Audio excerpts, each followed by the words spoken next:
Good afternoon. These are your BYU-Idaho radio evening headlines for Wednesday, June 17th, 2026. Thanks for listening. I'm Noah Allen. A Rexburg man was arrested on Monday after allegedly inflicting serious injuries on a 4-month-old baby. 28-year-old Leonardo Santiago Jara Santos faces one felony count of aggravated battery. If convicted, he could face up to 15 years in prison. EastIdahoNews.com reports that an officer with the Rexburg Police Department was contacted to investigate a report of a potential child abuse case on June 6th. The officer was told that Jara Santos was watching the baby when the child fell off the changing table. The baby was taken to Madison Memorial Hospital and showed signs of a skull fracture and a previous brain bleed. A specialist was contacted and determined that the baby had an active brain bleed and was taken to Primary Children's Hospital in Salt Lake City, Utah. Child Protective Services was contacted and the following day notified the officer assigned to the case that Jara Santos had confessed to his wife that he had shaken the baby. On June 8th, the officer spoke with the wife, who confirmed that Jara Santos confessed to shaking the baby. The officer spoke with medical professionals and reported that the injuries the baby sustained were consistent with being shaken, impacted,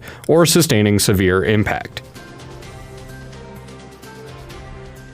A 16-year-old boy was killed and a man was critically injured in a car crash in Fort Hall on Saturday. The news release from the Shoshone-Bannock tribes identified the driver of the pickup truck as Kenyon Martin of Fort Hall. Officers arrived in the area of the monument in the Fort Hall bottoms at around 2:45 p.m. and found the two occupants of the truck. Both Martin and the 16-year-old were both ejected from the vehicle.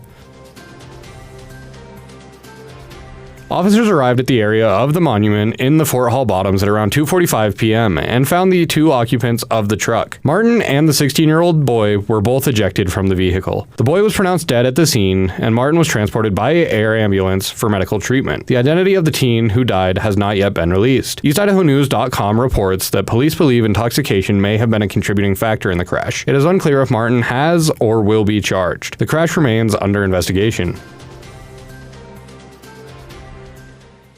The Fort Hall Police Department has released the name of a man who was arrested after another man was killed after being shot on Sunday morning. Officers have identified the deceased man as Jordan Denny of Box Elder, Montana. At around 2:07 a.m., officers responded to a call about a shooting at a home in the Nagitsi Road area. When officers arrived, they found Denny, who had already died at the scene. They arrested Didier Tendoy of Blackfoot, who was taken into custody in connection with the shooting. The incident is being investigated by the FHPD and the FBI as a possible homicide. Charges have not yet been filed.